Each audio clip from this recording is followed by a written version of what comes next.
And it's also going to be a party today in the college football playoffs. The quarterfinal games, they kicked off last night. An ESPN college football analyst, a Heisman winner himself, Desmond Howard. He's out at the Rose Bowl. He is braving the elements for us. Howard, we really appreciate it, Mr. Desmond Howard, for your time, my friend. Last night, we rang in the new year with a heck of a game, a major win, the biggest in 25 years for the Miami Hurricanes over the Ohio State Buckeyes in the Cotton Bowl. So, sir, what were your biggest takeaways from that one? Well, my biggest takeaway was that I thought that Ohio State would struggle in the tournament. About 2 months ago, I said that they were the team that this hadn't been tested because their schedule was relatively easy. And they proved me right. You know, in the Big Ten championship game was their first test, and they lost that game to Indiana. They only scored 10 points. And then last night was their second test against another team that's pretty much their equal in roster in Miami. And Miami brought a level of physicality that the Ohio State Buckeyes just didn't have a taste for it. So did Indiana. So what happened was this Miami team was determined. They were hungry. They were hyper physical. And they ended up walking away with a 10-point victory over the Ohio State Buckeyes, who was the #1 team for just about the whole regular season until they lost to Indiana in the Big Ten championship game. So kudos to the Miami Hurricanes. You got to give them a lot of credit. They came out there and they took the fight to Ohio State. Absolutely, and we got to give credit to you, Des. You know ball. You said Ohio State was going to falter, and they did. And then today we have quarterfinals continuing all day long, 3 big matchups. Texas Tech and Oregon kicking things off there in Miami at the Orange Bowl. What do you have there? You know, you look at Texas Tech, this is a team that their defense is their calling card. They have definitely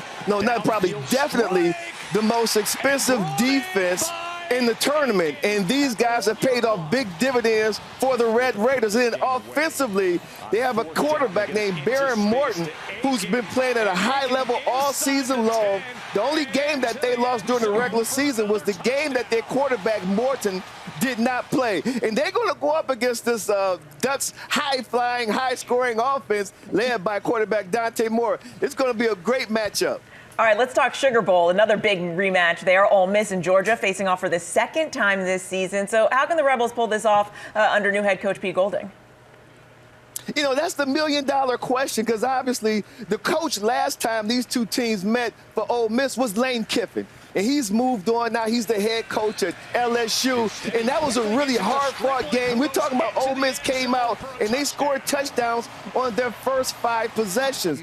But then Georgia, they started to become Georgia again. And then they outscored Ole Miss 17-0 in the fourth quarter. So now we want to see how this team is going to look through Ole Miss Rebels without Lane Kiffin. I know they're excited to show the college football world that they can move on from Lane Kiffin and win big games. But, guys, I have to tell you, this Georgia defense is legitimate. They're for real. Early on in the season, they didn't look like themselves, but the latter part of the season, they look like a Georgia Bulldogs defense. This is going to be a dogfight in the Sugar Bowl. And I know you've got a little break in the rain there, but College Game Day is at the Rose Bowl, where we're looking for a wet day and a matchup that could continue a historic season for the #1 ranked Indiana Hoosiers, while the Alabama Crimson Tide hoping to pull off the upset. So what are the keys for both teams? Yeah, it's not raining. It's going to be just a nasty, soggy day here in Pasadena. So with the weather being the way that it is, I think it's going to come down to whoever can make the fewest mistakes and whoever can run the ball. I don't see either team, though they do have really good quarterbacks. Obviously, Fernando Mendoza, he won the Heisman. That's Indiana's quarterback. And Alabama's quarterback, Ty Simpson, early in the season, he was a Heisman frontrunner. So both quarterbacks are really good throwing the ball. But I think it's going to come down to the ground game.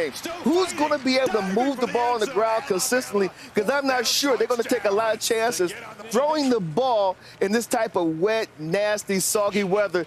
Alabama's defense has been playing better, but that Indiana defense, that's the first defense that exposed the weaknesses of Ohio State's offense. Those guys are for real and legitimate, too. Desmond Howard, some of the best energy in the business. We appreciate you getting up dark and early with us out there on the West Coast. Thank you so much for your time. The New Year's Day triple shot of college playoff football, it kicks off today. That's at noon Eastern on ESPN.